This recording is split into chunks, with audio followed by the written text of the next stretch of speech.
Okay, what if the biggest heist in Libya's history wasn't about oil, but about gold?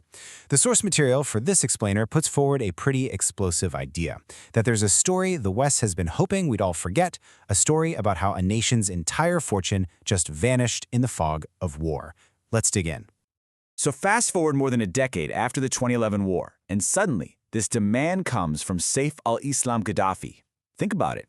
He's not asking for aid, not apologies, but for the actual physical gold that went missing. And according to our source, this simple sentence is reportedly causing absolute panic in Western capitals. And that gets us to the real heart of the matter. Was the 2011 war in Libya really about gold?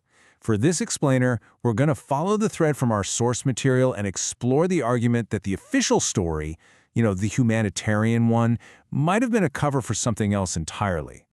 To really get what our source is suggesting, we've got to rewind the clock, back to before the NATO jets were in the sky.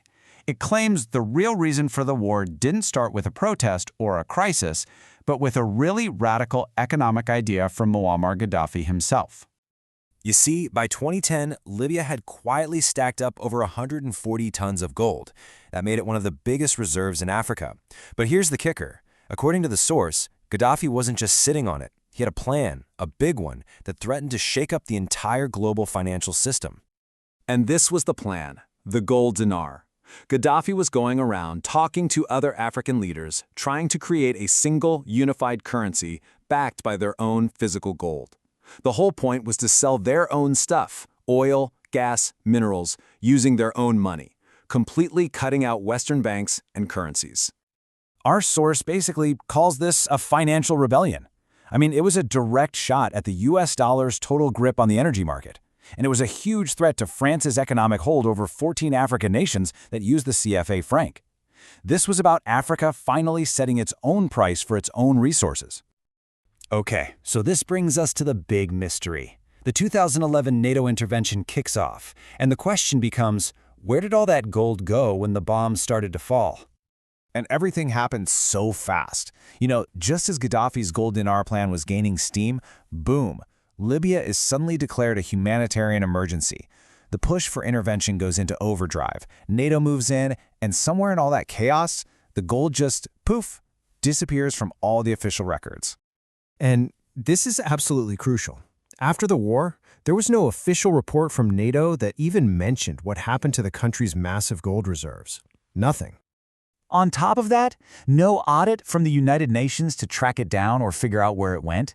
The paper trail, it just stops cold. So while the entire world was watching the bombing campaign and focused on the humanitarian story, a nation's sovereign wealth, over 140 tons of solid gold, just vanished without a single trace or any official explanation. All there was silence. So this leads to a pretty logical question from our source, right? Who on earth could actually pull off a heist like that? We're talking about an entire country's gold reserve in the middle of a war zone. An operation on this scale isn't easy. Our source argues you'd need three critical things. First, total military access on the ground. Second, complete control of the skies to fly the assets out. And third, the institutional cover to make all the records just disappear. So let's think, who in Libya, at that exact moment in 2011, had all three of those things? The source really only points to one possible answer, the very coalition that had the power, the access, and the control to make it happen. Our source argues that the whole thing was hidden behind a wall of silence. NATO controlled every single air and sea route out of the country. Key Libyan bank officials, they either vanished or were forced into exile. Financial records went missing. And any international questions just quietly faded away. So now, let's jump back to today, because more than a decade later, Saif al-Islam Gaddafi's simple demand to return the gold completely changes the game. The source we're looking at calls this a brilliant strategic trap. It's like a checkmate move. If Western powers actually return the gold, they're basically admitting they took it in the first place. But if they refuse or just stay quiet, they risk blowing up the entire official justification for the 2011 war. And from that perspective, the war suddenly stops being about protecting civilians. It becomes a calculated, preemptive strike to crush an economic rebellion before it even had a chance to start. The fallout from this, according to our source, is huge. This one demand is apparently unifying Libyans, and it could inspire other African nations to start asking what resources they lost under the cover of past interventions. It basically recasts the whole war as a massive heist. So, all this leaves us with a really provocative final question from our source material.